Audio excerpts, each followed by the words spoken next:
మీరు కొత్తగా business start చేయాలనుకుంటున్నారా? మార్చ్ 16-17 హైటెక్స్ లో franchise India biggest ఫ్రో expo.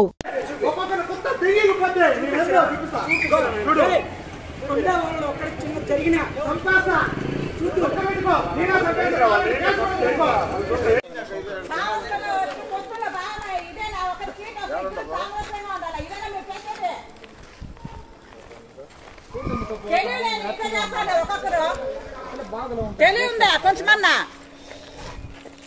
Ticket వచ్చింది ఆనందాన్ని సుధీర్ అన్నకి. నేను వచ్చే టపాసులు కాల్చుకుంటున్నా. వాళ్ళు జనసేన పార్టీ ఆఫీస్ దగ్గరకు వచ్చి క్రాకర్స్ కాల్చారు. వాళ్ళకి సీట్ వచ్చింది, మాకు రాలేదని కిండల్ గా చేస్తూ పార్టీ ఆఫీస్ దగ్గరకు వచ్చారు. మేము మా అమ్మాయికి సీట్ రాలేదు, మేము పరామర్శించడానికి వస్తే మా మీద దాడులు చేస్తా వచ్చారు, రచ్చలు వేస్తున్నారు వచ్చి. ఇదేమైనా న్యాయమేనా? టీడీపీ వాళ్ళకి తాగేసి వచ్చి డ్రగ్స్ ఇచ్చేసి ఎలా అంటే అలా మాట్లాడుతున్నారు. ఇళ్ల మధ్యలో వచ్చి క్రాకర్స్ కాల్చడం ఏంది? ఇది ఎగతాళి చేయడమేనా వీళ్ళ పని? ఇదే నా పొత్తుల్లో భాగంగా వీళ్ళు అడుగుతున్నది.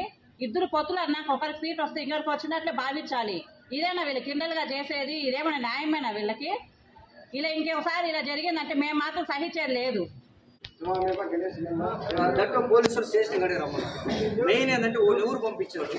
ఓడి ఎందుకు అంత కక్షాతం చేస్తారు? వేరే అన్న మనం బతకలేక ఈరోజు అవమానపడతారు సార్. ఓడిని ఎవరు పంపించాడు సార్? పట్టు కూర్చొని స్టేషన్ కూర్చొని ధర్నా చేస్తాం సార్. ఓడిని మాత్రం వదిలేదు. ఒకవేళ ఎవరు లేదు, ఒకటి చంపేసి ఎవరు సార్ రెస్పాన్సిబిలిటీ? 5 మంది వచ్చారు. వాళ్ళు ఇంతమంది ఉన్నాం కాదు సరిపోయింది. ఒకవేళ ఉండుంటే ఏంటి పరిస్థితి? ఓడ ఎందుకు వచ్చినాడు? ఏ చంపేస్తాడు పరిస్థితి? ఒకటి తాగేసి వచ్చినాడు. అంటే అన్న వద్దన్నాడు అంకుల్. 4 రోజులు ఉండండి, ఇది సందర్భం కాదన్నాడు. ఎట్టంటాడు అంకుల్? రేపు మా ఇంటి మీదకి వస్తాడు, వాళ్ళ ఇంటి మీదకి వస్తాడు, మేము వాళ్ళ ఇళ్ళ మీద పోయాము అంటున్నాడు కదా. ఒక్క నా కూడా నేను సంపద నరకతాడని వాడికి ఎంత ధైర్యం. కష్టానికి సీట్ లేక మేము ఎంత బాధపడుతున్నాం మీకు తెలుసా? అందరూ అంత కష్టపడి చేసి లేదని మన బాధలు మనం పడుతుంటే వాళ్ళు ఇష్టంగా విరవీగుతున్నారు. మమ్మల్ని ఎందుకు ఆపుతున్నారు? ఇప్పుడు చంపేస్తుంటారు నా. మా పిల్లల్ని మా బిడ్డలు అందరూ వదిలేసి వచ్చాము మేము. చంపేస్తుంటారు నా. మమ్మల్ని తిక్కేవరునా?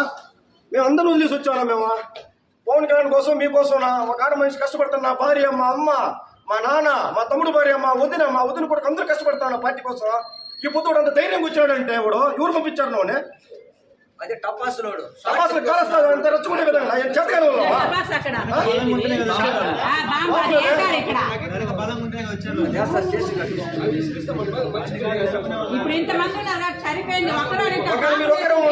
రక్షణ. ఒక మహిళా ఇన్ఛార్జ్ ఎదురుగా పార్టీ కార్యాలయం ఎదురుగా చేస్తారు ధైర్యంగా. ఇప్పుడు ఆ నుంచి బైక్ ర్యాలీలు కూర్చొని టపాసునే నా కూడా కావాలని అంబేద్కర్ సరిగ్గా చూసి వాంటెడ్ గానే చేశారు. పంపించిన కొడుకు తెలుదా? అక్కడ కన్నం తింటాడా ఇంకేమైనా తింటాడు?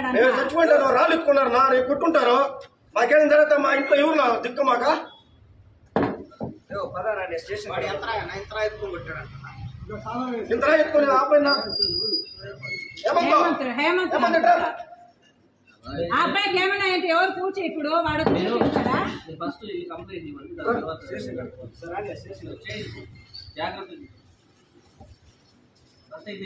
అబ్బాయి పడింది బాగా. వాడు వెళ్ళ కాదు కొట్టారు రైలునైతే.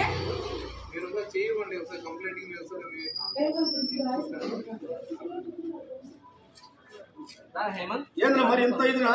చూడా పడిపోయాడు చూడా.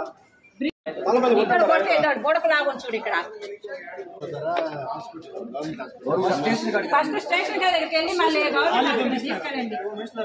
సుమన్ టీవీలో మీ పర్సనల్ అండ్ బిజినెస్ ప్రమోషన్స్ కోసం కింది నెంబర్ కి కాంటాక్ట్ చేయండి.